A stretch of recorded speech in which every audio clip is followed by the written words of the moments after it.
ఏమనుకోకరా, ఏదో వేరే విషయం మీద కొట్టాలి. బైబుల్ని బట్టి ఇతను పరిశోధిస్తున్నాడు అన్న సంగతి అతనికి తెలియదు.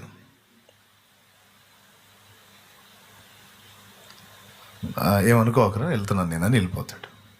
అతను వెళ్ళిపోతాడు. అప్పుడు సగం విరిగిపోయిద్ది. కష్టం.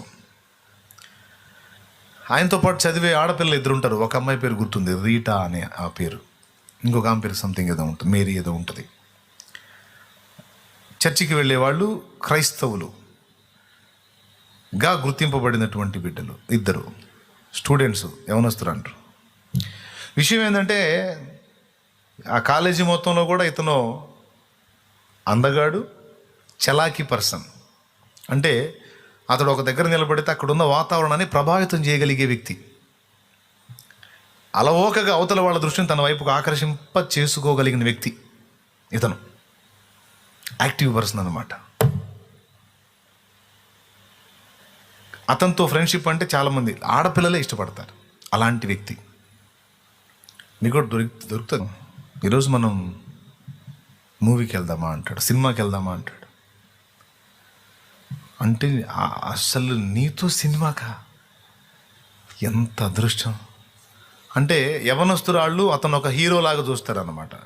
రియల్ లైఫ్లో కూడా అతను సినిమా యాక్టర్ అయ్యాడు తర్వాత అతను అలా చూస్తారన్నమాట. అంటే అన్ని కొలతలు ఉన్న వ్యక్తి. అంతకంటే అదృష్టమా, తప్పకుండా వస్తా అంటది. మరి మీ ఫ్యామిలీలో అడిగితే ఏం చెప్తావు?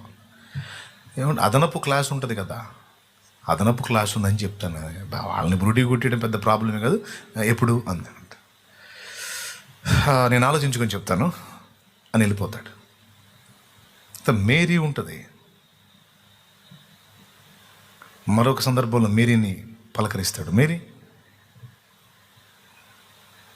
అంటే చాలా సంతోషంగా ఆయన దగ్గరికి వస్తుంది. ఏదో 2-3 మాటలు మాట్లాడి, నీతో ఒకరోజు సినిమాకి వెళ్దాం అనుకుంటున్నాను, ఏమంటావు అంటాడు.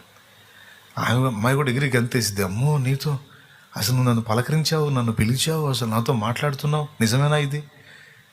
నీతో సినిమా కంటే ఇంకంతకంటే కావాల్సిన. మళ్ళీ అదే ప్రశ్న అడుగుతాడు. ఫ్యామిలీలో అడిగితే ఏం చెప్తావు, ఇంట్లో కుటుంబ సభ్యులు అడిగితే ఏం చెప్తావు అంటే, ఏదో ఒకటి చెప్పేస్తాను, అది పెద్ద సమస్య ఏం కాదు, ఎప్పుడు వెళ్దామంట.